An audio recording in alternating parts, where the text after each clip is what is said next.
Hello and welcome to a warm summer's day here in Sydney. My name is John SORDO and I am delighted to kick off the Australian part of the Beyond series.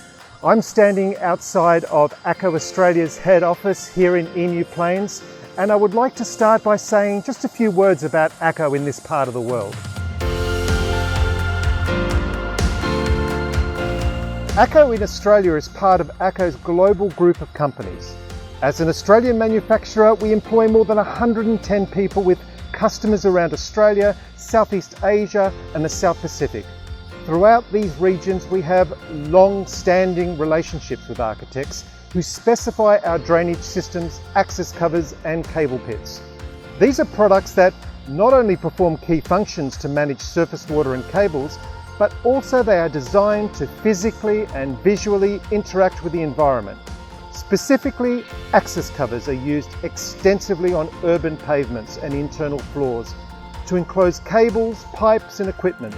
They can be made invisible so that the designer can preserve the visual continuity of the paving or tile pattern.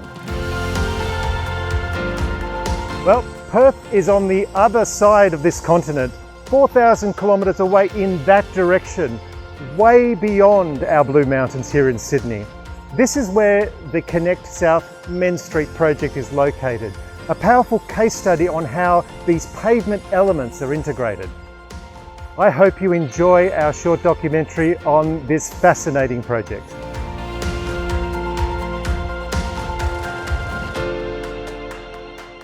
Hi, I'm Andrew Thomas. I'm the WA President of the Australian Institute of Landscape Architects, and I'm coming to you from Minderup Piazza in South Perth. We're directly across the river from the CBD of Perth, and this project was an award-winning project at the 2020 Australian Institute of Landscape Architects Awards program. At a state level it won 2 awards, and at a national level it won the award for tourism. From a tourism point of view, the former Main Street jetty site was always a stopover on the way to the Perth Zoo, which is in South Perth. People used to catch the ferry across the river, stop off here and then transition up the road to the zoo. However, this project has transformed this into a place where people actually come. It's a destination. People can arrive here on the ferry, spend time here and then transition into South Perth. The playful sculptural landmark elements of the site not only attract visitors to the site now in their own, but they also create incredible shade opportunities on days today when it's 37 degrees in Perth. The seamless integration of the project into Main Street and Greater South Perth beyond provides an enviable opportunity for the integration of future events, both night and day, into the space. The jury in the awards program were impressed with the integration of lighting within the project, which further enhances the opportunities for use both day and night. The high level of attention to detail and quality of finishes used sets a precedent for future high-density development in WA. Well, this is the iconic gateway to South Perth. If you're coming across from the ferry from Elizabeth Quay, this will be the first thing you see. So the beautiful animal canopies, the wonderful works of public art, the thriving, bustling area that you've got here with the cafes and the restaurant. It's a brilliant statement of a place where it's just first class to work, live and play. Well, this has always been a wonderful part of the city, but economic growth had been a little bit sluggish here. It really was being a little bit aged, a little bit dated in terms of what you see across the river at Elizabeth Quay. So the goal was to bring this piazza into the modern era, make it a real destination, a real draw card for locals, for residents and visitors alike. And I very much think we've achieved that.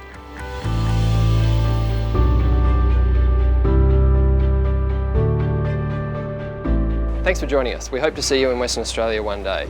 If not physically, then maybe virtually at the Australian Institute of Landscape Architects Festival of Landscape Architecture, which is being held in Perth in October this year.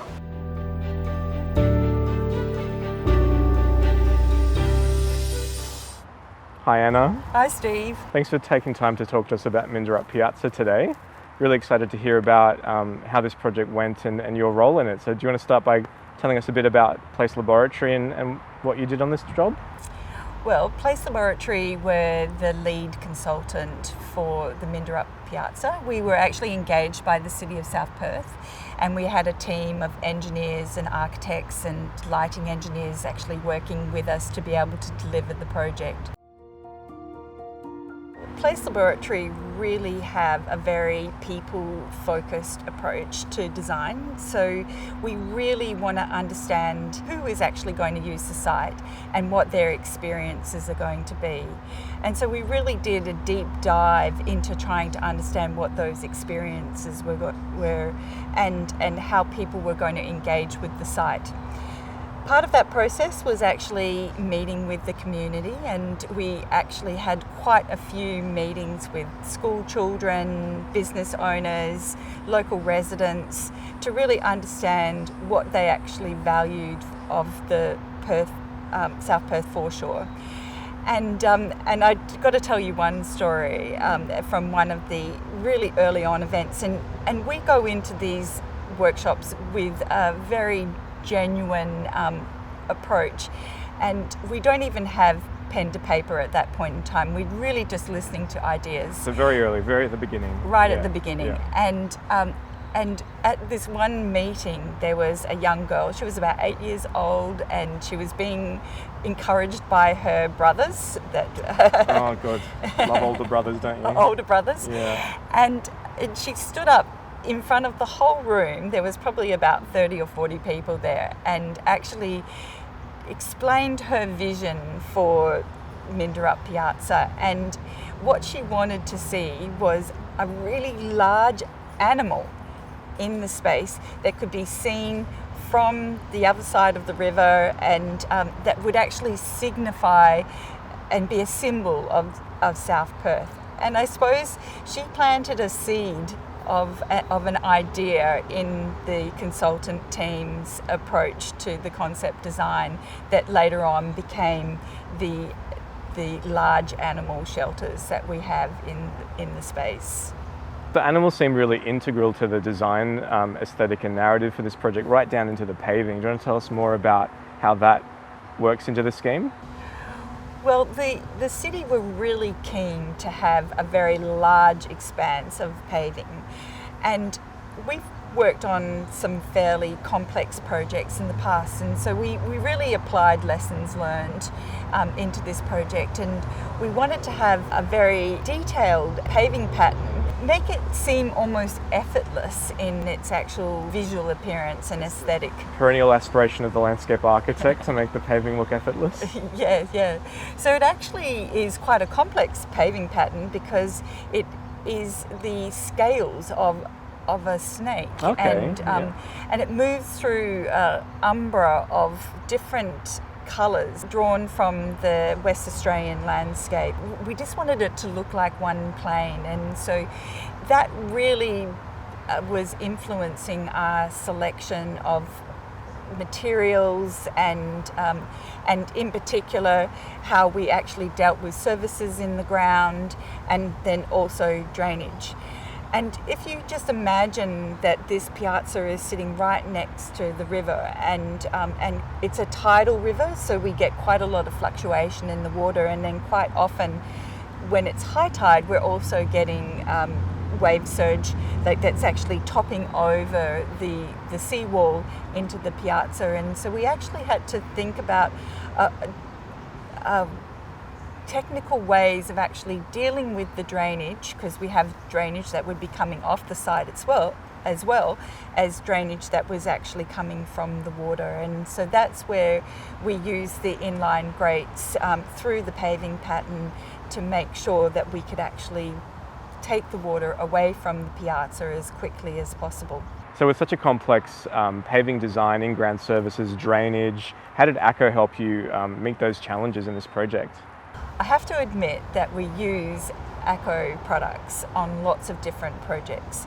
And so we would go to ACO and we would talk about the different situations that we actually have on the site, and then they would help us select the best product for that situation.